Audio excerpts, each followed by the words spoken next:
In this video, I'll show you 7 reverb techniques that I use in my mixes. These are the 7 main techniques that I have in my repertoire when I mix songs. If you are confident with the use of reverb and want some more tips and tricks, this video here might be your ticket. This first technique I want to show you is how to make a track more stereo. So I have a loop here. It sounds like this. It goes like this.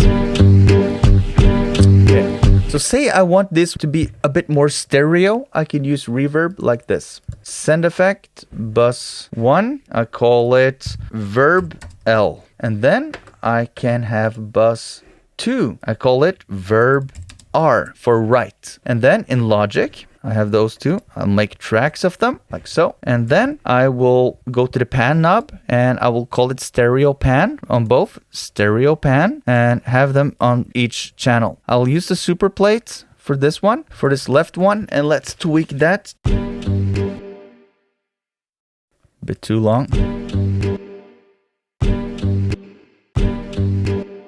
Now, on the other channel, I want another reverb, so I'll use another plugin. I could have used the same, but just to make sure it's really stereo, I'll go ahead and use another plugin. Let's just use Dirty Plate, for example. The mix knob is, of course, at 100%. So let's listen.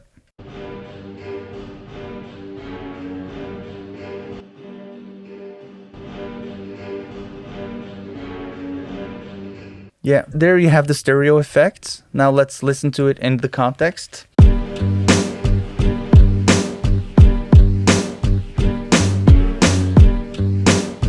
Okay, now listen without.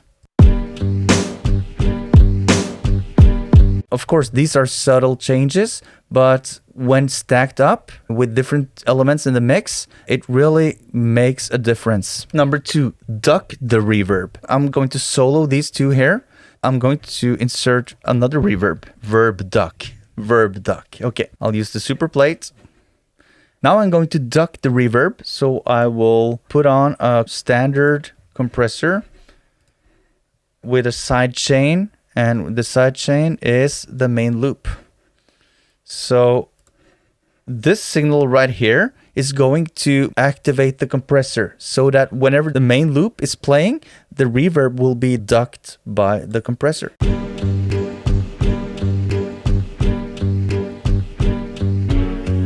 Now I've almost removed the reverb because it's ducked away, but when I stop it, you hear the reverb tail. Listen.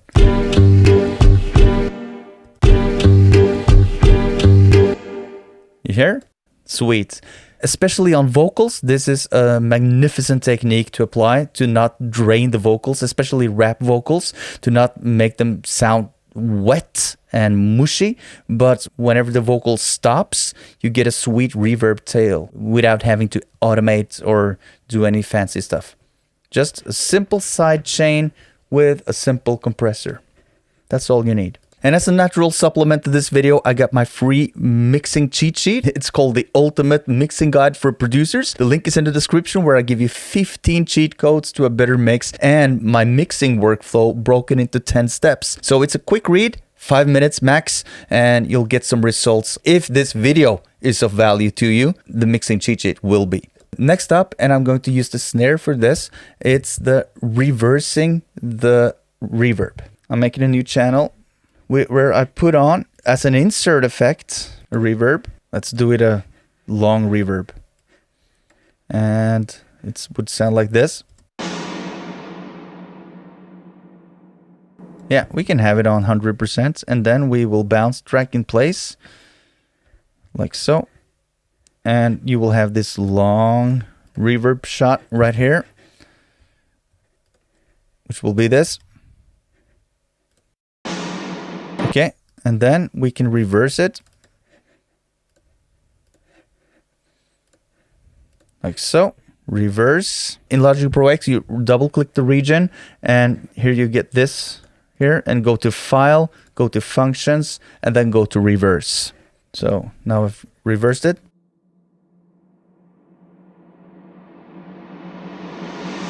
Like a transitional effect. Listen.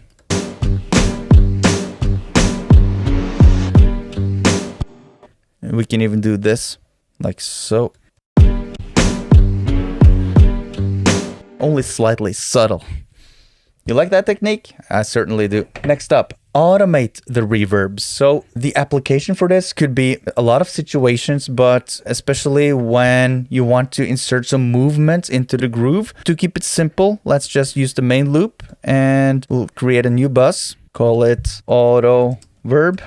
Okay, and then we'll just use the Superplate, right click on the channel and create track, because we want a track where we can automate. You can automate the send level, so how much reverb is being affected, and you can automate, for example, the decay, or you can automate the pre-delay for different effects. So let's just start with the basic one. Touch on this one, open the automation lane, and let's just start tweaking. It's right here.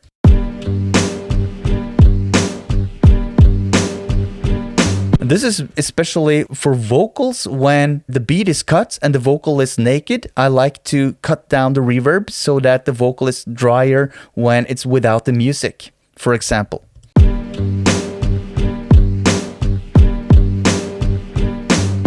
But we can automate the auto verb as well. So let's just hit touch on that and let's go.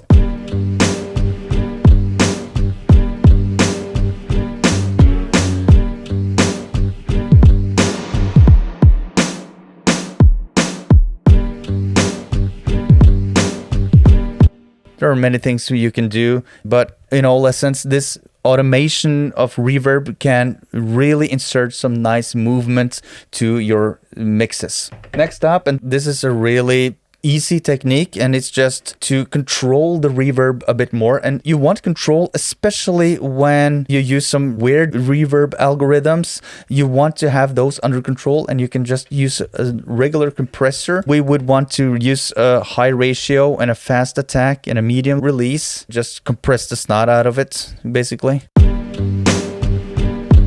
No, it's just to have some control over the amount of reverb and make it tucked into the mix and make sure that it doesn't pop out. This is almost like a limiter, and you can experiment with different compressor types on the reverb. It's barely hearable, the difference, but you might experience that the reverb tail will be longer when compressed.